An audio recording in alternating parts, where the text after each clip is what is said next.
Today we're going to turn this aquarium into an all-in-one.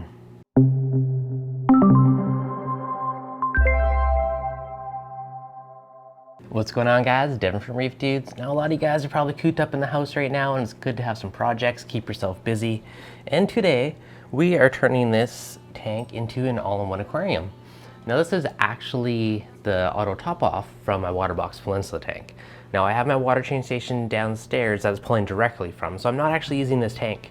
And this is a beautiful tank. It is polished edges, nice pristine seams everywhere, it even has a leveling mat on the bottom. So it really is a beautiful little box of water. However, for a reef tank, it is nice to have things as an all-in-one, that way you can hide your heaters, hide all your stuff. So we're gonna turn it into an all-in-one tank today. Now, same thing goes if you have a freshwater tank and you wanna like clean it up, hide all your stuff, or convert it to a reef tank. Even with a freshwater tank, saltwater tank, doesn't really matter. It's a good way to hide all your equipment and keep your tank looking pristine. Now, for the back wall, we're actually gonna be using acrylic. Now, normally I would get a chunk of acrylic, I just get it cut on the saw, and I'd probably cut vertical teeth into it. Use a saw blade and just run it down and cut a bunch of teeth that way. Now, in this case, I actually got someone to laser cut it for me. So shout out to Warren from Level 7 Industries. He's a local buddy. Does all kinds of custom fabrication, and he has a laser cutter, so win-win. And it's a lot prettier than me doing it on the saw. So I got him to laser cut this. So if you don't have a laser cutter, I mean, hey, feel free to reach out to Warren from Level 7, or you can just go get a saw blade and just do regular little cuts yourself. Now for that, I also got 2 baffles going in the back.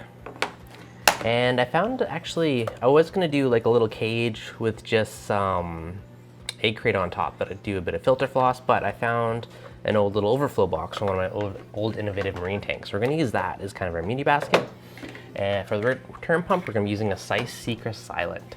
Now this is the 1.5, should be tons of flow. This funky little pipe was actually on a funnel that came with a funnel from Canadian Tire. So did that, nice easy way to return the water, and that will just friction fit into a little hole in the acrylic.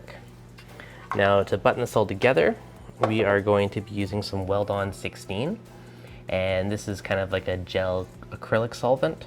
Now, because these are laser cut, it kind of heats it up and melts it. Now, normal acrylic glue doesn't fuse quite as well with laser cut, so you normally have to give it a little bit of a sand or something just to rough it up a bit. I find Weld-On still works pretty well though, so we're gonna go this route. And in the end, we will silicone everything in place with black 100% silicone. So let's get to building this awesome little all-in-one tank. We measure properly, fits like a glove. So first step, I'm just gonna kind of mark on the tank and figure out where everything's gonna sit.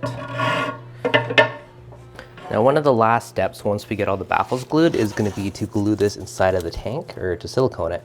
So I'm actually just gonna try taping the seams, that way we get a very nice bead of silicone on the edges.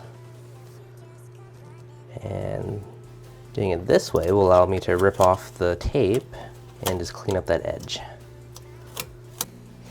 I'm just gonna start by peeling back the protective coating. Now we're gonna figure out exactly what our overflow spacing is.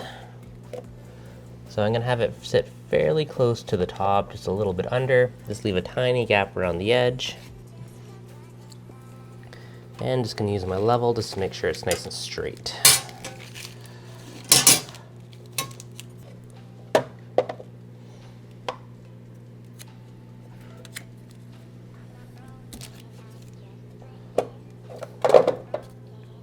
I'm going to apply a bead of Weld-On to the edge of this acrylic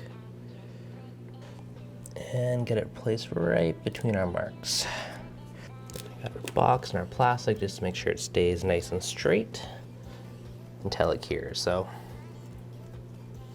if we really want to amp this up for strength, we can just add another little bead along the backside, kind of once it starts to set.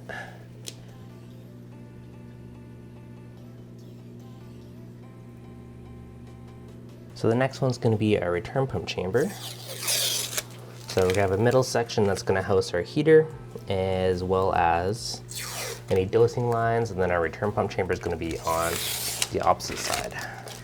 Pump will be right through there. Got to leave a little space for the pump and for the tubes. Because this one's our overflow chamber, we've got to make sure it's flush, or nice and flush with the bottom.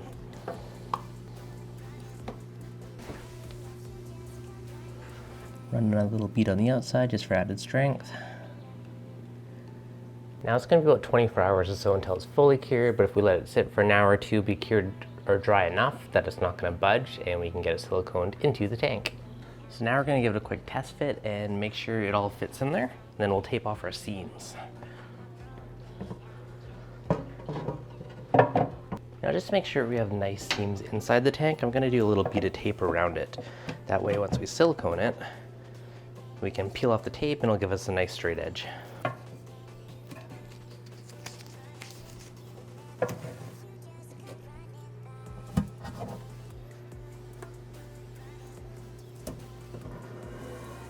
Alright, so we got our inside seams marked. Backside I'm not really going to worry about.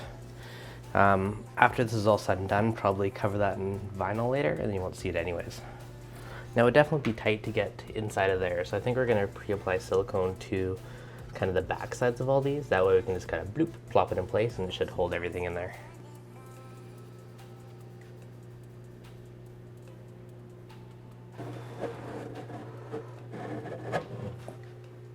Our baffle's in, we got good contact against the back of the glass.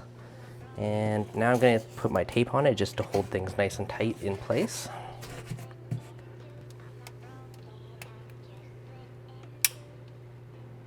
Now wetting your finger will prevent the silicone from sticking to it, and then you can run your finger along the seam and get a nice little line.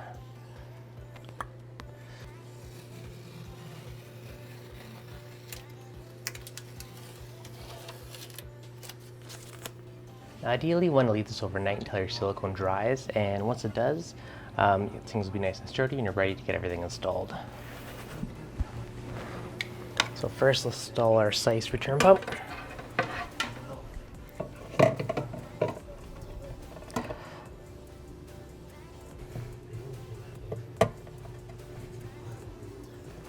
And our little media chamber just sits right on the edge of the baffle.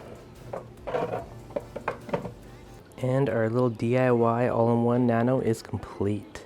So this was a 20-gallon auto top-off container from the water box tank. Got a little return nozzle in the back wall. Got our overflow teeth. We spin around to the back. Our water drains down in the back, comes up into this next chamber, which we can use for your dosing lines, heaters, whatever you want. Goes over this baffle and into the Size Secret Silent and back into the tank. And I use a pretty decent pump on this one, so we don't need power heads inside. So it should have a lot of juice coming out of it. Let's roll water throughout the tank. And for lighting, one of the Noopsight K7 Pros. So not bad for an ATO container and a little weekend project. Alright guys, hopefully you enjoyed this, and if you did, as always, hit that thumbs up button. If you're new, make sure you subscribe, and I'll catch you guys on the next update.